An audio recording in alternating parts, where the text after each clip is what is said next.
Marcus Webb is my name, for those of you who haven't been to a panel here before and don't know me. Our panellists this afternoon, you've got on your invite, I would hope, Matt McDonald from BSI Capital. I'll go to Matt McDonald is a director of BSI Capital, works in our private equity capital raisings business. He's had 13 years in that area and also 7 years more recently focused on specifically capital raising transactions.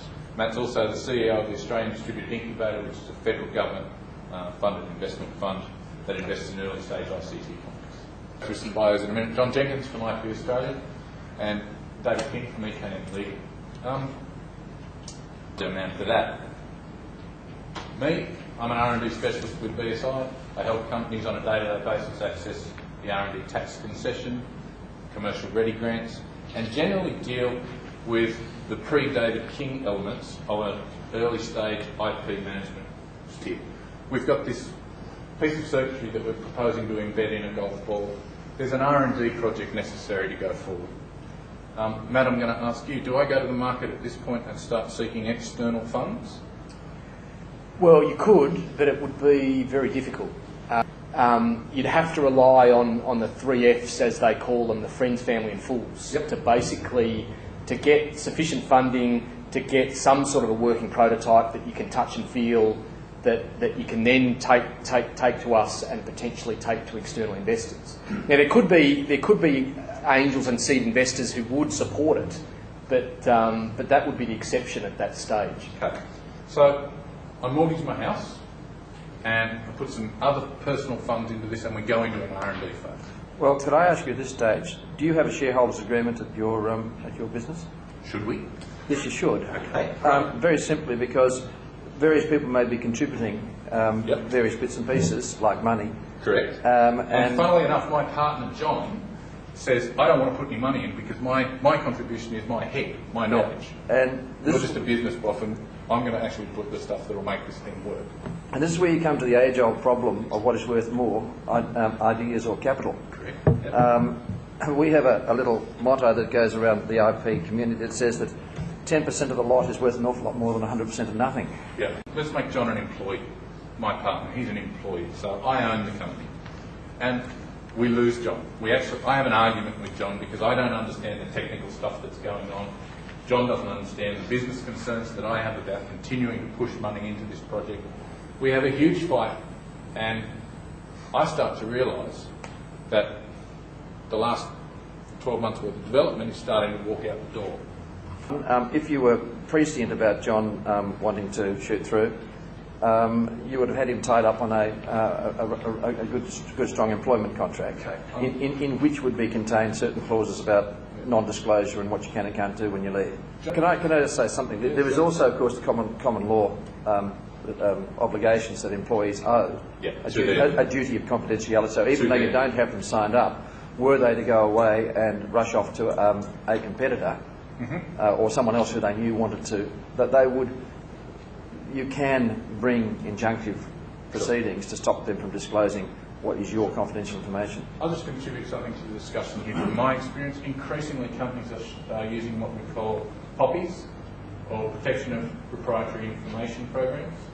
whereby anything which is lying around in the business needs to be collated and stored in a database or some form that is A, transferable to the next generation of technical staff that are coming into the business, and if there's any significant level of staff turnover, that's important, and B, understandable to some degree by management as to where are we on that path to completion, to success, to commercialisation, to go. Is that you go down a path of an injection moulding process to develop something that is biodegradable, etc.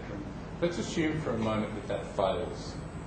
It's just important to note that the development work from concept right through to testing and trialling is subject to all of the Commonwealth government programs that are out there to support R&D at the moment in that scenario. Because even though a golf tee is a known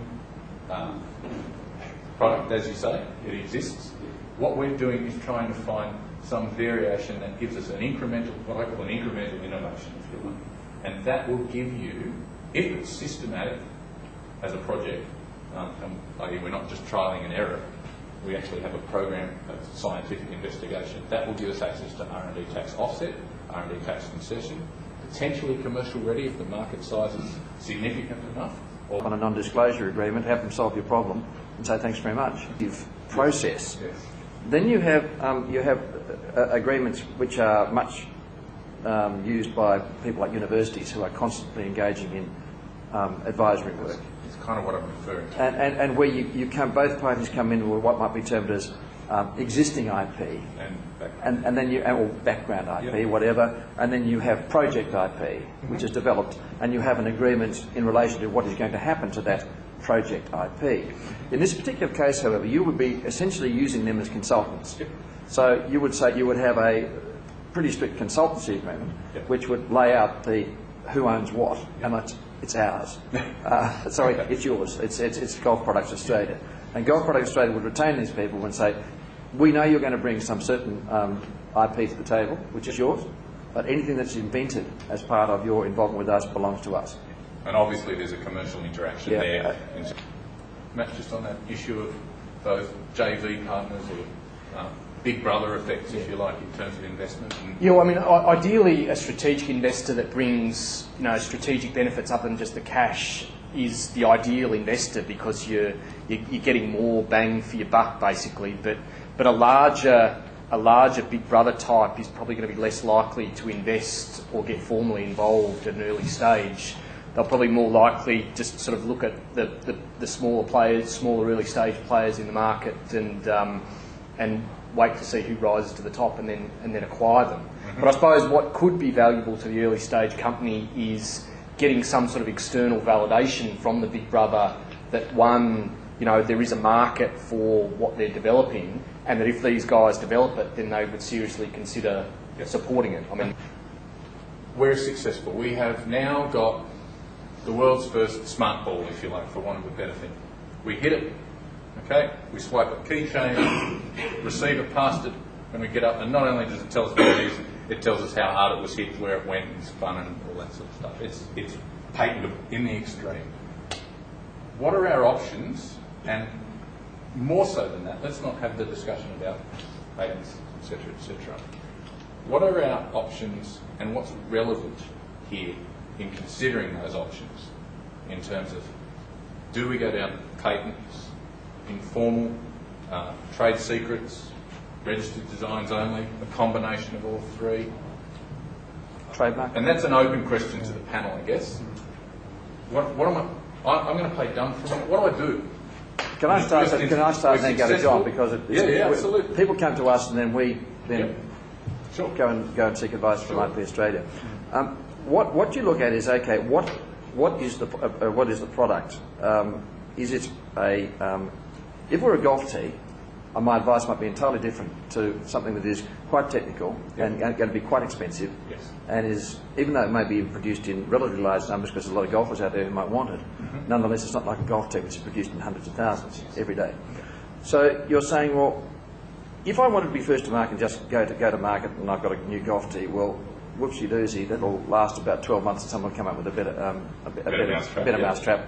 So why bother with the expense of patenting or designing? Just put it on the market and be first to the market and take the market advantage that gives you and go for it against an infringer. So there's still costs and expenses that remain unincurred. I still would say, in the case of the golf tee, don't even bother. Just get out there and make a market killing. And if it goes well, you're still going to be ahead of your competitors. But with the ball device, I'd be saying, righto, now we've got to sit down and seriously look at the patenting regime